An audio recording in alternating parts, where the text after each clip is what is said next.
Assalamualaikum warahmatullahi wabarakatuh. InsyaAllah pada hari ini kita sambung pembelajaran kita mata pelajaran ibadat ataupun ibadah. Diminta kepada semua pelajar KAFA tahun 2 untuk membuka buku teks ibadah tahun 2. Pada pembelajaran yang lepas kita telah pun belajar berkaitan dengan ibadah pada tajuk istinja. Kita tak mau nak ulang balik lah sebab benda tu boleh tengok pada rakaman yang lepas. Dan pada hari ini kita sambung pada mata pelajaran adab istinja. Baik, kalau kita cerita istinja adalah menyucikan najis pada kemaluan kita. Kita dah tahu tu makna dia istinja. Sama ada kita basuh air kencing ataupun basuh berak, itu dipanggil istinja. Sama ada kita menggunakan air ataupun menggunakan batu ketika menyucikan kemaluan, itu namanya istinja. Pada hari ini kita nak bincang pula berkaitan dengan pada muka surat 36. Boleh tengok pada muka surat 36, adab istinja. Baik.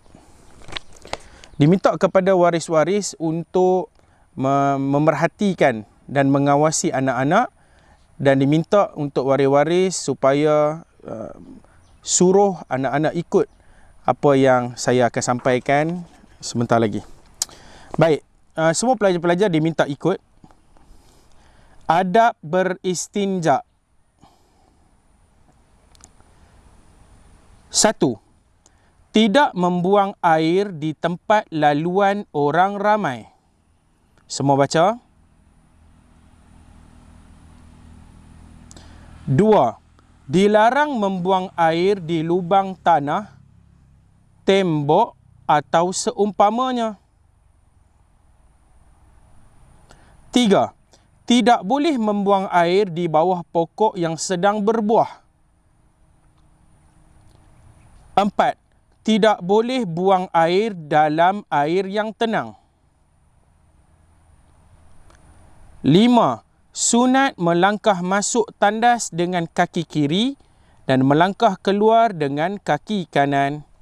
Baik, hari ini kita walaupun belajar bab ibadat, pada tahun 2 kita cerita bab bersuci. Bab bersuci.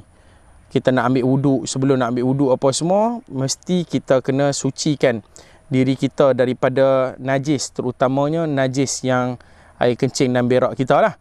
Jadi diselitkan juga pada mata pelajaran ibadat ini, iaitulah adab semasa ataupun selepas daripada kita buang air kecil dan berak, air besar. Sebagai contoh, diceritakan pertama sekali, sekiranya kita buang air kecil, kencing bukan di tandas. Baik, sekiranya situasi kencing bukan di tandas, mungkin kita masuk dalam hutan ke, kita sesat di mana-mana ke, ataupun di situ tak ada tandas dan orang pun tak nampak kita, orang pun dah tak ada, kita dah tak tahan sangat. Maka pada waktu tu dia kata tidak membuang air di tempat laluan orang ramai. Jangan pi kencing, pi berak kat tempat orang lalu lalang. Kerana apa? Kerana ini namanya adab, supaya orang yang lalu lalang ni tidak sumpah seranah kepada orang yang kencing. Macam kita, kamu pelajar-pelajar, kalau kamu berjalan-jalan tiba-tiba nampak tik orang tengah jalan, apa kamu kata? Kamu kata, kotaknya, siapalah yang tak cerdik ni. Jadi Islam dia datangkan adab supaya kita ni kalau boleh nak buang air kecil ataupun air besar selain daripada tandas, hendaklah kita cari di satu tempat yang tidak ada orang tengok. Dalam masa yang sama, jangan kita buang air kecil dan air besar di tempat laluan orang, walaupun laluan jalan itu tak ada orang. Baik.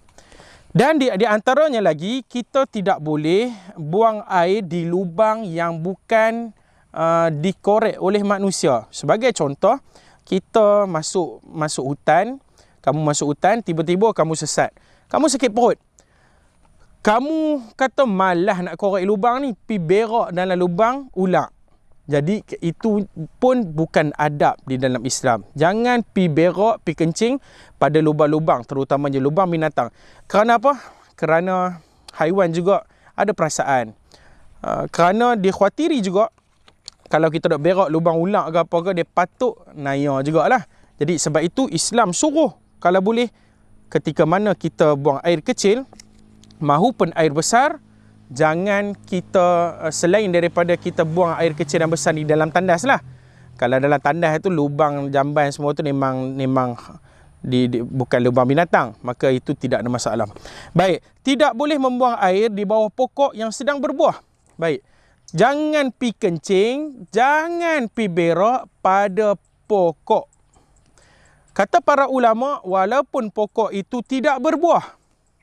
Kerana apa? Kerana pokok-pokok yang tidak berbuah, lebih-lebih lagi pokok yang sedang berbuah. Kerana apa? Kerana di bawah pokok tu kebiasaannya akan ada yang mai berteduh. Sebagai contoh, ustaz pun sekarang duduk di kawasan pokok. Jadi, bayangkan kalaulah ada orang berak kat bawah pokok ni. Bayangkan kalau kita tengah-tengah rehat tak larat, kita duduk rehat bawah pokok nak ambil angin, tiba-tiba nampak tik orang. Jadi, sebab itu Islam pentingkan adab di antaranya jangan pi kencing, pi berak, terutamanya pada pokok yang berbuah. Kenapa? Sudah semestinya kalau pokok yang tidak berbuah pun kadang-kadang ada orang main berteduh. Apatah lagi pokok yang berbuah, tuan pokok nak ambil buah ke, jadi agak tidak beradab sekiranya kencing ataupun lebih-lebih lagi berak di bawah pokok yang berbuah. Baik.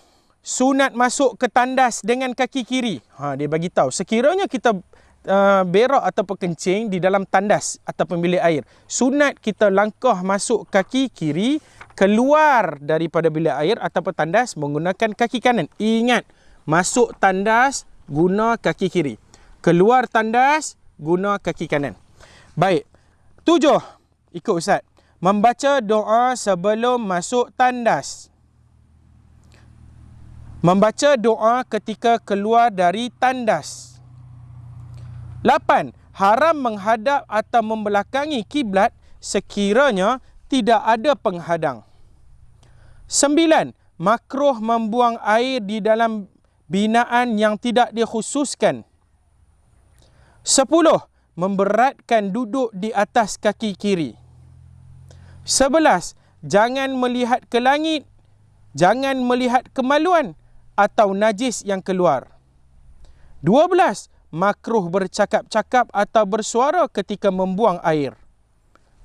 13. Pada muka surat 37. 13. Hendaklah beristinja dengan tangan kiri untuk membersihkan tempat keluar najis, sama ada dengan air, batu atau seumpamanya. 14. Makruh beristinja dengan tangan kanan. Baik, hari ini kita belajar di antara perkara yang kita kena perhatikan ketika kita berak, ketika kita buang air kecil ataupun besar, kita seeloknya jangan pergi tengok pula, tengok najis kita tu, pergi tengok, hitam pula, coklat, warna-warni, warna pink pun ada. Maka di antara adabnya kita tak tengoklah najis tu. Melainkan ada keperluan, sekiranya ada keperluan sebagai contoh cirit-birit ke, itu ataupun sebagainya. Kalau tak ada keperluan, tak payah tengoklah najis tu, tak rugi pun. Najis tu bukan cantik pun. Baik, jadi di antaranya lagi tak perlu tengok najis dan tak perlulah tengok kemaluan kita walaupun kemaluan kita sendiri. Baik, dan yang paling penting ketika mana kita sedang berqada hajat, kita sedang kencing ataupun berak, jangan bercakap-cakap ketika kita sedang buang air kecil ataupun air besar. Dan pastikan kita membasuh kemaluan menggunakan tangan kiri. Tangan kiri Ustaz belah sini. Mungkin tangan kiri kamu belah sini lah. Jadi tangan kiri Ustaz belah sini. Jadi waktu nak basuh kencing atau basuh berak, basuh menggunakan tangan kiri. Jangan basuh menggunakan tangan kanan. Baik, insya-Allah.